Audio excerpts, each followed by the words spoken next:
श्रीमद् भागवत कथा ध्रुव महाराज की अमर भक्ति। जय श्री हरि, जय श्री कृष्ण। बहुत समय पहले की बात है। एक महान और धर्मप्रिय राजा थे, जिनका था उत्तानपाद। उनकी दो रानियां थीं, सुनीति और सुरुचि। सुनीति अत्यंत दयालु, सरल और धर्मपरायण थीं, जबकि सुरुचि राजा की प्रिय रानी थी। सुनीति के पुत्र का नाम था ध्रुव और सुरुचि के पुत्र का नाम उत्तम। नाम। एक दिन राजा अपने पुत्र उत्तम को गोद में बैठाकर स्नेह कर रहे थे। ये देखकर 5 वर्ष के बालक ध्रुव भी अपने पिता की गोद में बैठने के लिए आगे बढ़े। तभी रानी सुरुचि ने उन्हें रोक दिया और कठोर शब्दों में कहा, यदि तुम्हें राजा की गोद में बैठना है, तो पहले मेरे गर्भ से जन्म लेना होगा। ये शब्द ध्रुव के नन्हे हृदय को तीर की तरह चुभ गए। उनकी आंखों से आंसू बहने लगे। वे रोते हुए अपनी माता सुनीति के पास पहुंचे और सारी बात बता दी। माता सुनीति ने अपने पुत्र को सीने से लगाया और प्रेम से कहा, बेटा, संसार में सबसे बड़ा सहारा भगवान श्रीहरि हैं। यदि कोई सच्चे मन से उनकी भक्ति करे, तो भगवान स्वयं उसकी रक्षा करते हैं और उसके सभी दुख दूर कर देते हैं। माँ की बात ध्रुव के हृदय में उतर गई। उन्होंने उसी क्षण निश्चय किया कि वे भगवान विष्णु के दर्शन प्राप्त करेंगे। बिना किसी डर के वे अकेले ही जंगल की ओर निकल पड़े। रास्ते में उनकी भेंट देवर्षि नारद से हुई। नारद जी ने पूछा, पुत्र, इतनी छोटी आयु में तुम इस घने वन में क्यों आए हो?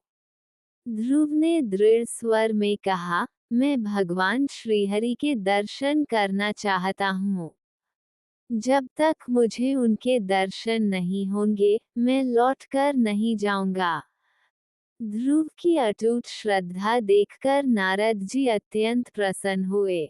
उन्होंने ध्रुव को मंत्र दिया, ओम नमो भगवते वासुदेवाय। नारद जी ने कहा, इसी मंत्र का निरंतर जप करो।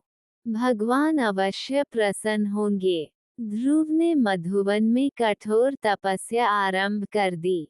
पहले महीने वे केवल फल खाते रहे, दूसरे महीने पत्तों पर रहे, तीसरे महीने केवल जल पिया, चौथे महीने केवल वायु पर जीवित रहे।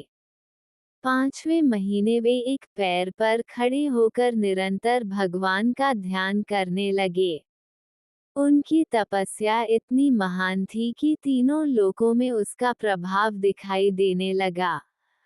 देवता भी आश्चर्यचकित हो गए और भगवान विष्णु से प्रार्थना करने लगे, प्रभु, इस बालक की भक्ति अद्भुत है। कृपया इसे दर्शन दें। तभी आकाश दिव्य प्रकाश से भर गया।